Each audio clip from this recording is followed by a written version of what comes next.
তদন্ত সংস্থা আমাদেরকে দিয়েছে। ওনার একটি কথোপকথন আমরা ট্রাইব্যুনালে পড়ে শুনিয়েছি এবং তার অডিও রেকর্ড এবং ফরেনসিক রিপোর্টও আমরা ট্রাইব্যুনালে জমা দিয়েছি। আপনাদের জ্ঞাতার্থে আমি তার কথোপকথনের একটি চুম্বক অংশ পড়ে শোনাতে চাই। 19 জুলাই 2024 তারিখ জনাব শামীম ওসমান ওবায়দুল কাদের সাহেবকে ফোন করে বলছেন, কোর্ট, পুলিশ কিছু করতে পারছিল না, সাহায্য চাইছে, আমাকে অস্ত্র হাতে নিতে হয়েছে। আমি কিন্তু আর অস্ত্র ছাড়া মুভ করতে পারছি না। দৌড়াইয়া পানিতে নামাইছি সবগুলারে, 2টারে ধরছি, এখন যাচ্ছি সিদ্ধিরগঞ্জে।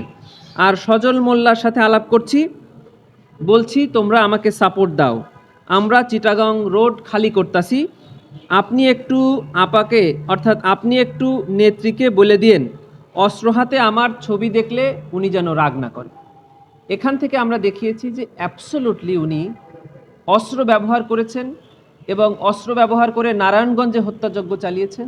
নারায়ণগঞ্জ শেষ করে উনি সিদ্ধিরগঞ্জে গিয়েছেন, সিদ্ধিরগঞ্জ শেষ করে উনি চিটাগং রোড খালি করেছেন এবং নিজে বলছেন যে আমার হাতে অস্ত্রের ছবি দেখলে নেতৃত্ব অর্থাৎ সাবেক প্রধানমন্ত্রী শেখ হাসিনা যেন রাগ না করে। তার অ্যাপ্রুভাল উনি ওবায়দুল কাদের সাহেবের কাছ থেকে নিয়েছেন। এই কথোপকথন আমরা ট্রাইব্যুনালে জমা দিয়েছি এবং এই কথোপকথন যে উনার এবং ওবায়দুল কাদের, তার ফরেনসিক টেস্ট আমরা ট্রাইব্যুনালে জমা দিয়েছি।